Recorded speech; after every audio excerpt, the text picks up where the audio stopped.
can you steal a minute before the show? I'd like you to meet my mamacita, my Madonna, my mater, Madrone. Michael, please, I don't have my English gibberish dictionary. My mother's out there. I don't see her very often. She's usually flitting the globe with Paolo. Paolo? Paolo Cassiano, the cellist, her fourth husband.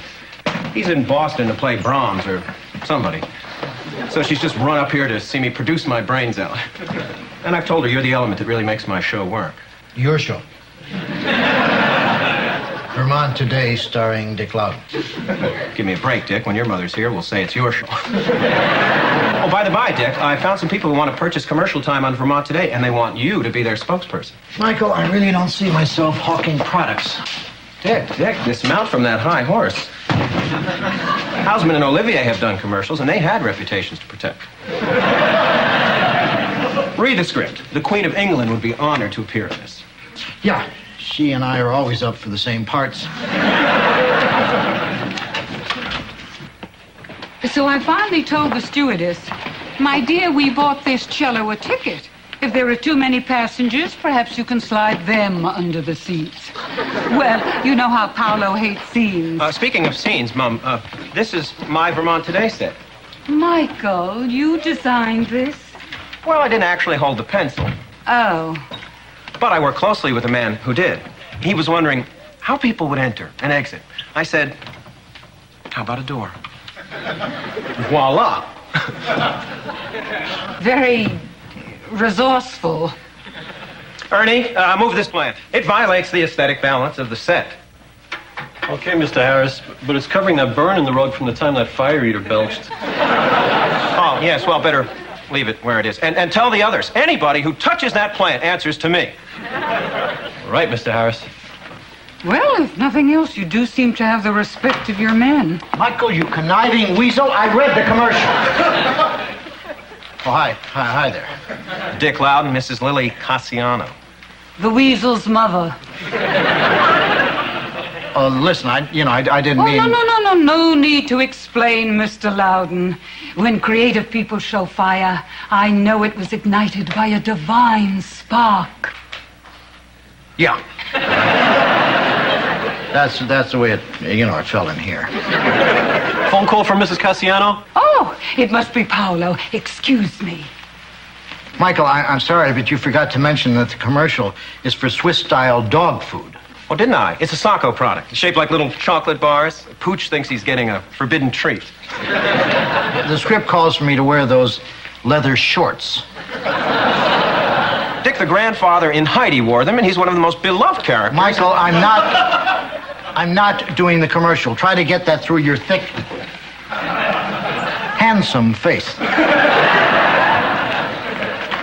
Michael, dear, I have to go. Go? But, Mom, you just got here. Well, it's Paolo. He's gotten himself in a mood. And if I don't go comfort him, he won't be able to play a note. Brahms needs me. But, Mom, you can't just go. You haven't met Stephanie. You haven't seen my show. I wanted to show you everything I've done with this place. I think you'd be pretty impressed. Michael, dear, Matisse is impressive. Mozart is impressive. This is all very well, but you're 28 years old, and what are you? Perhaps I can stop by later in the week. I'll give your love to Paolo. Ciao.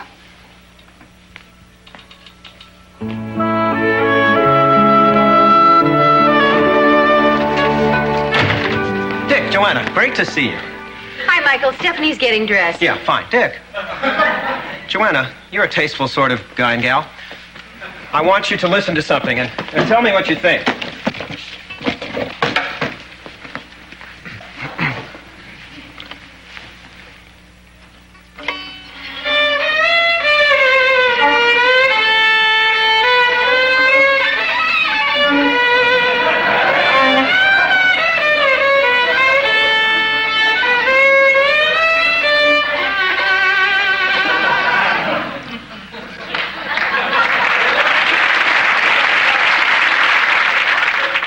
Well? Michael, you might consider, taking lessons? Oh, I've had hundreds of lessons. When I was a kid, I studied violin day and night until my teacher begged me to stop. Michael, why do you suddenly want to be a violinist? Oh, look at me, Joanna. I'm 28 years old, and what am I? Well, that's silly. You're a very talented producer, right, Dick? Honey, he doesn't need to hear it from both of us. Well, thanks, you two, for the attempted coddle. But I'm here to talk turkey. What's the verdict? Michael, it's too soon to tell after only hundreds of lessons. Dick, did I just hear a cat screaming? George! It sounded like somebody was trying to pick it up with pliers. George. Oh, hi, Michael. I didn't know you played the violin. Oh. Well, I think all the reviews are in. Michael, what about your date with Stephanie? Michael, is this dress dazzling or just arresting? Where did Michael go? Certainly not to the Grammy Awards. What are you doing here? You never come to production meetings. Well, I'm coming today. Michael hasn't mentioned a thing about this week's show. Where is he? Half an hour late. Third time this week. Hey, Dick, you want to be in the pool or betting on when Michael gets fired? Yeah, Bev's really had it with him. I've got $5 on noon tomorrow. What looks good to you, Dick? No one's getting fired. And let's start the meeting. Whoa, whoa, what's love got to do with it? Bud? All right, who's this week's guest? We could start a pool on that. Are you saying that Michael never mentioned who the guest is going to be? I don't think Michael's here, Dick. Hi, guys. I hear Michael's AWOL again. He isn't AWOL exactly. He's just God knows where. But we don't really need him for this meeting. As a matter of fact, we started without him. Good. I'll sit in. What? I'm sitting in. I'm the station manager. I can do that. Hey, great. So, who's the guest this week? Bev, we usually open these meetings with a little prayer.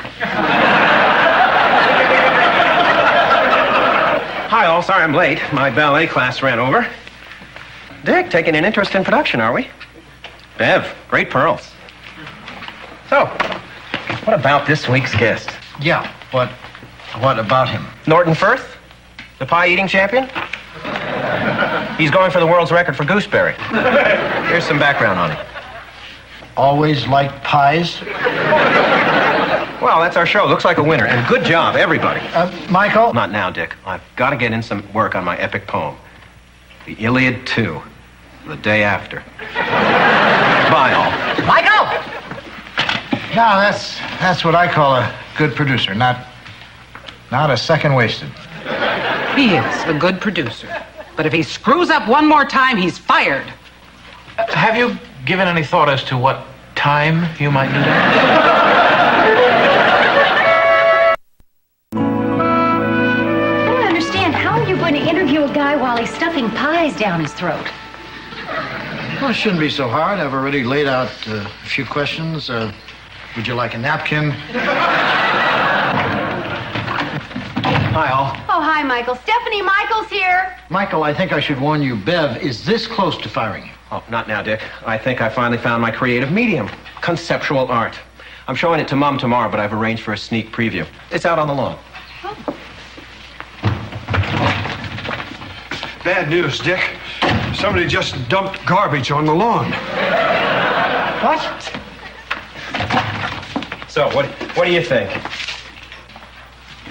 Michael, you have an hour to clean up your medium. I'm trying to make a statement, Dick. This expresses my despair over the threat of nuclear devastation.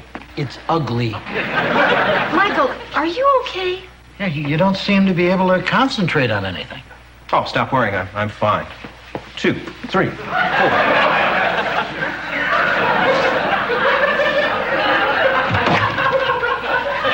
Okay, Michael, take one look and commence wolf whistles.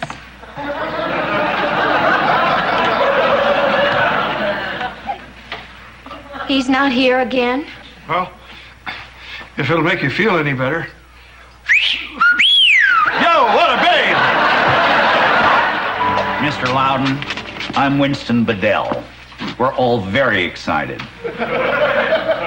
I'm excited for you. What is it that's got us all abuzz? Swiss-style dog food, and having you as its spokesman. Didn't Michael Harris call you? Not since he told us you were gaga to do the commercial. Aha. Well, it's a good thing you dropped by. This way you won't spend a lot of money for set, studio rental, that kind of thing. Ready for you, Dick? What? There must be a misunderstanding. I told Mr. Harris that I wasn't going to do the commercial. He should have explained that to me. Without you, there's no commercial. Well, I guess the thing to do is take this up with his boss. Doggone. Yeah, I guess if I don't do it, you're just going to go with the Queen of England. Dick, this is what you're going to be wearing. No, I'm not. Well, if you insist. But we're not all as excited as we used to be. Okay, here's a rundown, Dick. You read the cards, pat the bench, the dog jumps up, licks your face, we're out of here. Fine, let's get it over with. Hi, I'm Dick Loudon, and this is a bowl of Bedell's Swiss-style dog food. Looks like chocolate, nourishes like nobody's business. Make your pet as grateful as this little fella. Hold it. Well, what's the matter? You're supposed to pat the bench. The dog jumps up next to you and licks your face. The dog knew it. He was just waiting for his cue. Take it back to it looks like chocolate. Looks like chocolate, nourishes like nobody's business. Make your dog as grateful as this little fella here. Cut. He didn't lick. Now, was that his fault, or was I supposed to pull his tongue out for him? Bud, how do you make the dog lick? Oh, I don't know. Want him to roll over and play dead? Great, Bud. That'll sell a lot of dog food. Hey, look. What's in that sandwich? Liverwurst. He likes it, doesn't he? I've got it. We take some of the liverwurst, we rub it all over Dick's face. No! Fine. Nice, supportive, creative environment you're building here. Dick. Mr. Loudon has a point. Maybe we should call this off. I'll just go talk to the station. Oh, okay. Rub me with liverwurst. All right. The station's buying me another sandwich. Okay, let's take it from it looks like chocolate. Roll tape. Looks like chocolate, nourishes like nobody's business. Make your dog as grateful as this little fella here.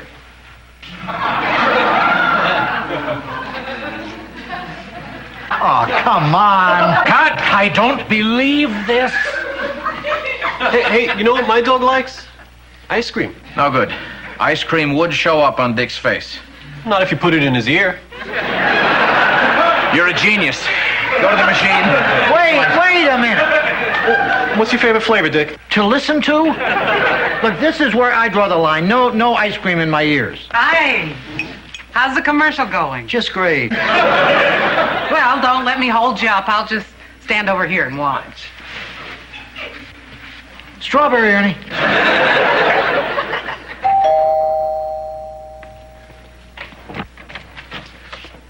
Steph. Michael, you've walked out on me twice. I think you owe me an apology and a precious stone. Steph, can we talk while I paint? Mom just called. She's back in town, and I only have a few more minutes to achieve something of lasting importance. Children with big ears?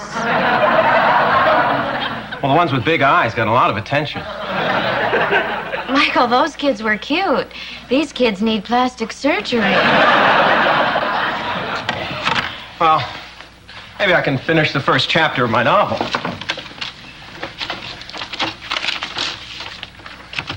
He gave her a laconic smile.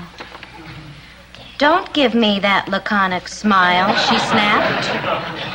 Thus continued Harriet and Morty's laconic relationship. Ew. Well, laconic was my word for the day.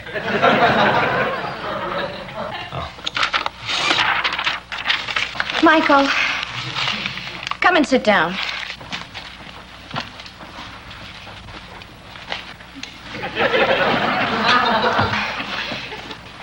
I said sit down!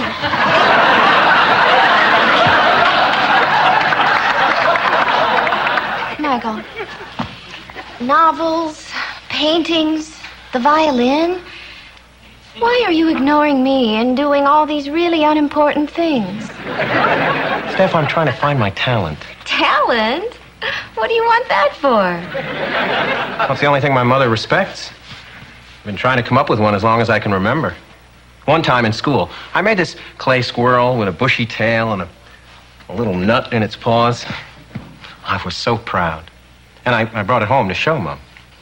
And she liked it? She called it derivative and threw it in the trash.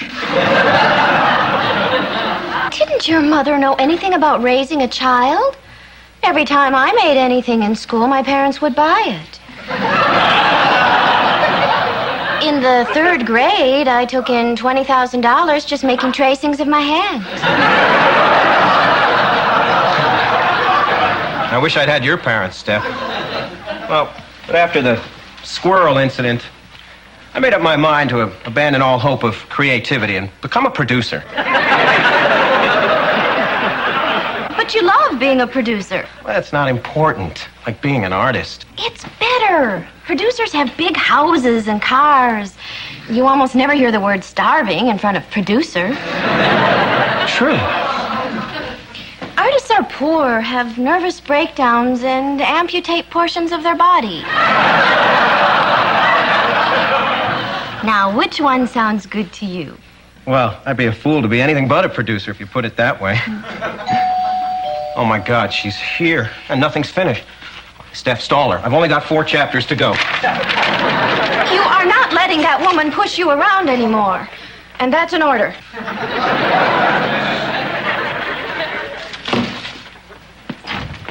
Hello, Michael Carissimo. Hi. Well, this is certainly a long overdue meeting. Mamacita. Cupcake. Oh, my, is this Stephanie? You're even lovelier than I imagined. Thank you. Michael, carve her up. Mom, I've got something important to say. I've never wanted to be an artist, and I like what I'm doing right now. Well, I'm sure it's very pleasant, but you're 28 years old, and what are you? Well, I do have a novel in the works. Michael, how can you let her say that? But, Steph, she's right. I'm 28 years old, and what am I? You're 27. I'm 27? I'm 27. I'm 27. You were wrong, Mom. All right. You're 27, and what are you? Not so fast. That's kind of a glaring error, isn't it? A mother's supposed to know how old her child is. Mine does. She's just not allowed to say. Very well, I was mistaken about your age. Well, maybe that's not the only thing you were wrong about, Mom. That's the point. Why am I learning words for you? Why am I writing novels?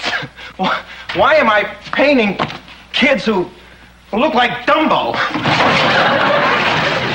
Why should I listen to anything from anyone who's so self-involved. She doesn't even know how old I am. Are you through? No. I've just begun. I'm 27 years old. I'm a producer, and I'm good at it. I like it. That's what I am. If you can accept that, terrific. If you can't, you can leave now, and I don't think we should see each other.